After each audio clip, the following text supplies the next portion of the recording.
Hello students, कैसे हो आप सब। देखो जो conceptual mistake by the students वाली सीरीज है उसमें आज मेरी एक और ऑफरिंग है केमिकल इक्विलिब्रियम चैप्टर से, फिजिकल केमिस्ट्री से। एक नहीं, दो नहीं, बहुत percentage, high percentage of the students ऐसे क्वेश्चंस का जवाब गलत देते हैं, क्वेश्चन एग्जाम में गलत करके आते हैं। This is my experience when dealing with the students with such kind of questions. Le Chatelier principle सबने पढ़ा होता है बच्चों ने, और ली चैटिलियर प्रिंसिपल कितना इंपॉर्टेंट है ये बात जब हम पढ़ाते हैं तो बच्चों को बताते भी हैं कि केमिकल इक्विलिब्रियम में, आयनिक इक्विलिब्रियम में, not in that, even all the other chapters like liquid solution and colligative properties, जब वेपर प्रेशर डिफाइन करते हैं तो किस तरीके से Le Chatelier principle plays an important role. मैं क्या बात कर रहा हूं ली चैटिलियर प्रिंसिपल में, जैसे मैं क्वेश्चन लेके बात करता हूं उसी से मैं बताऊंगा। आपको याद, पढ़ा तो आपने होगा, मेरे लेक्चर्स पढ़े होंगे तो ये पॉइंट नोट भी करवाया होगा, मैंने बड़े बड़े शब्दों में नोट लिखवाया होगा, 2000 रुपए का नोट। वो इतना इंपॉर्टेंट नोट है कि it is no less than 2000 rupees note. तो वो आपने पढ़ा भी होगा, वो नोट भी करा होगा। मौके पे भूल जाते हो, मौके पे वो याद नहीं आता, फिर तो क्या, जब पछताए होत क्या, जब चलिया चुग गई खेत। तो वो क्वेश्चन गलत हो गया, -1 मार्क्स तो मिल गए, you will be awarded with -1 marks. तो ये सिचुएशन ना आए, पर्टिकुलरली जेई मेन अब आपका फरवरी में है, मार्च में है, अप्रैल में है, मई में है, तो ये प्रॉब्लम ना आए तो उसके लिए ये पॉइंट जरूर ध्यान में रखें। और ऐसे पॉइंट्स को तो जब नोट्स बनाएं तो थोड़ा सा अंडरलाइन कर लिया करें कि हाँ ये पॉइंट कितना इंपॉर्टेंट है, और एग्जाम से पहले इस पॉइंट को अच्छे से समझ के जाना है। क्या आप मान लो एक क्वेश्चन ऐसा हो जैसे Na2 plus aqueous plus 4Cn minus aqueous, और ये मान लो एक इक्विलिब्रियम है NiCN4 2 माइनस। ये एक कॉम्प्लेक्स बनता है, स्क्वायर प्लेनर कॉम्प्लेक्स ऑफ निकल 2 प्लस। ये केमिकल रिएक्शन है, इक्विलिब्रियम एस्टैब्लिश्ड है, होगा कुछ इक्विलिब्रियम कांस्टेंट इसका which is equal to what. Equilibrium constant अगर लिखना हो तो आप जानते हो कैसे लिखते हैं हम equilibrium constant, concentration of the product upon इस तरीके से NiCN4 2 माइनस कंसंट्रेशन अपॉन कौन Na2 plus into Cn minus की पावर 4। यही एक्सप्रेशन हुआ। So this is the expression for the concentration, for the expression of equilibrium constant. Kc बोल देते हैं इसको, Kc, C मतलब कंसंट्रेशन के टर्म्स में। अब क्वेश्चन कई बार ऐसा कहा जाता है कि मान लो मैं क्वेश्चन ही दे देता हूं कि if water is added to this equilibrium system to double the volume,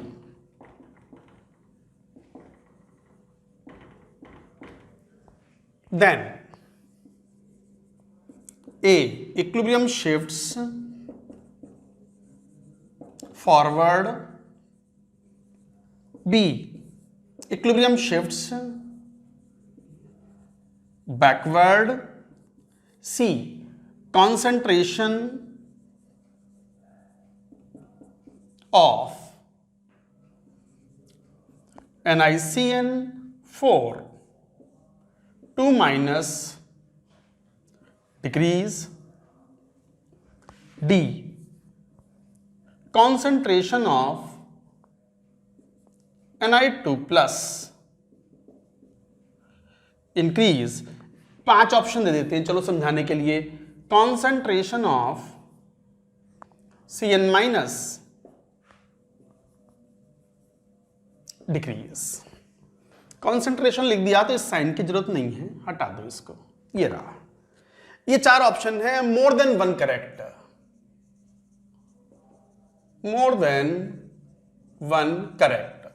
JEE advanced में इस तरह के क्वेश्चन खूब आते हैं, more than 1 correct MCQs. MCQ मतलब मल्टीपल चॉइस क्वेश्चंस, उसमें सिंगल करेक्ट भी होते हैं, मोर देन 1 करेक्ट भी होते हैं। जेई मेन में सिंगल करेक्ट आते हैं और जेई एडवांस्ड में सिंगल करेक्ट भी आते हैं, बट ज्यादातर मोर देन 1 करेक्ट आते हैं। मान लो ये क्वेश्चन था, इक्विलिब्रियम एस्टैब्लिश्ड है, मजे में है सिस्टम, आपने इसमें पानी मिला दिया, वाटर एक्वस सिस्टम तो है ही, और पानी मिला करके वॉल्यूम डबल कर दिया तो इक्विलिब्रियम डिस्टर्ब तो होगा। बट ली चैटिलियर के प्रिंसिपल के हिसाब से इक्विलिब्रियम या तो फॉरवर्ड जाएगा, बैकवर्ड जाएगा, कुछ तो करेगा सो दैट दोबारा वो इक्विलिब्रियम रीएस्टैब्लिश कर पाए। तो फिर क्वेश्चन आपके सामने ये है कि इक्विलिब्रियम फॉरवर्ड शिफ्ट होगा, बैकवर्ड शिफ्ट होगा, क्या होगा? तो बड़ी सिंपल सी बात है, जैसे यहां इक्विलिब्रियम कांस्टेंट का एक्सप्रेशन ये है, रिएक्शन कोएफिशिएंट का एक्सप्रेशन भी बिल्कुल वैसा ही आता है। अब जैसे ही आपने वाटर मिला करके वॉल्यूम डबल किया, वॉल्यूम डबल करते हो तो कंसंट्रेशन तो आधी हो गई ना, ये कंसंट्रेशन भी आधी हो गई, ये कंसंट्रेशन भी आधी हो गई, न्यूमरेटर आधा हुआ, बट ये आधा नहीं हुआ, ये आधा हुआ और ये आधा की पावर 4, टोटल आधे की पावर 1, आधे की पावर 4, ये घटा की पावर 5। अरे घटा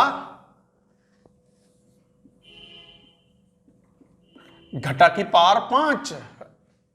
अरे घटा किसी का नाम तो नहीं है, गर्ल्स का नाम होता है। No, I do not mean all this, right? तो NiCN4 2- ये घट गया। घट कैसे गया? कंसंट्रेशन क्या होती है? Moles upon volume. Volume double हुआ तो कंसंट्रेशन आधी हो गई, और ये आधी की पावर 5 हो गई, घटे हुए की पावर 5 हो गई, तो ये ज्यादा घटा। और जब डिनोमिनेटर बहुत ज्यादा घट गया तो Q की वैल्यू बहुत बढ़ गई। Q बढ़ गया तो इक्विलिब्रियम शिफ्ट्स बैकवर्ड। तो इक्विलिब्रियम शिफ्ट्स बैकवर्ड।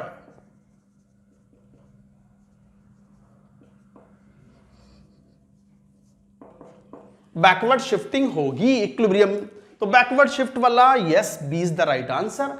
हाँ, इसमें कोई डाउट नहीं, बिल्कुल सही बताते हैं बच्चे, बी तो सही आंसर है। Equilibrium shifts backward. जब बैकवर्ड गया तो ये मोल्स घटेंगे, ये मोल्स बढ़ेंगे, तो इसका मतलब ये हुआ concentration of Ni will decrease. हाँ, yes, decreases. Concentration of Ni2+ increase. हाँ, यही तो गड़बड़ है बच्चे, इसको भी टिक मार देते हैं। नहीं भाई, Ni2+ के मोल्स बढ़े हैं, याद रखो। Concentration is equal two moles upon volume.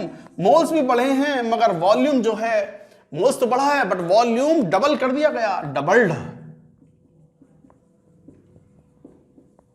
ऐसे क्वेश्चंस में वॉल्यूम का इफेक्ट हमेशा डोमिनेंट होता है।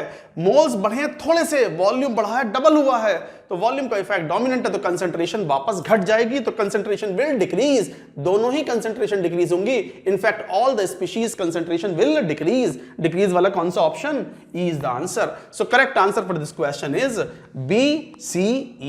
ये था कॉन्सेप्ट। याद आया? बहुत सारे बच्चे समझते ठीक हैं, पढ़ाई कर रहे होते हैं, और रिवीजन के अभाव में जब एग्जाम से पहले रिवीजन नहीं करके जाते हो, आप इस तरह के पॉइंट नहीं देख के जाते हो, और अचानक से क्वेश्चन सामने आता है और जल्दी तो रहती है एग्जाम में, तो फिर आप इस तरह की गलती कर आते हो और बाद में माथा पीटते हो, हे राम मैं क्या कराया। अब जब मैं तो पहले ही कह रहा हूं, अब पछताए होत क्या जब चिड़िया चुग गई खेत। ये बड़ी बहुत ही फेमस सी कहावत है, तो ध्यान दें। इस तरह के में इक्विलिब्रियम विल शिफ्ट बैकवर्ड। ये मोल्स घटेंगे, ये मोल्स बढ़ेंगे। मोल्स बढ़ने का मतलब कंसंट्रेशन बढ़ना नहीं है, वॉल्यूम भी तो डबल हुआ है, तो वॉल्यूम का इफेक्ट हमेशा डोमिनेंट होता है, and because of that the concentration of all the species will decrease at the new equilibrium. तो new equilibrium concentration will be decreased. कौन? ई ऑप्शन सही है, सी तो है ही सही, and B is also correct. So guys, आज की मेरी ऑफरिंग बस यही थी। ये एक 5 स्टार रिलेटेड कॉन्सेप्ट है, देखने में आसान है क्योंकि मैं बता रहा हूं, बट जब सामने पड़ता है ये और याद ना आए तो क्वेश्चन गलत ही करते हैं ज्यादातर बच्चे। ऐसी गलती ना करें और अपने फेवर में क्वेश्चंस को लेके आएं। All the best to all of you.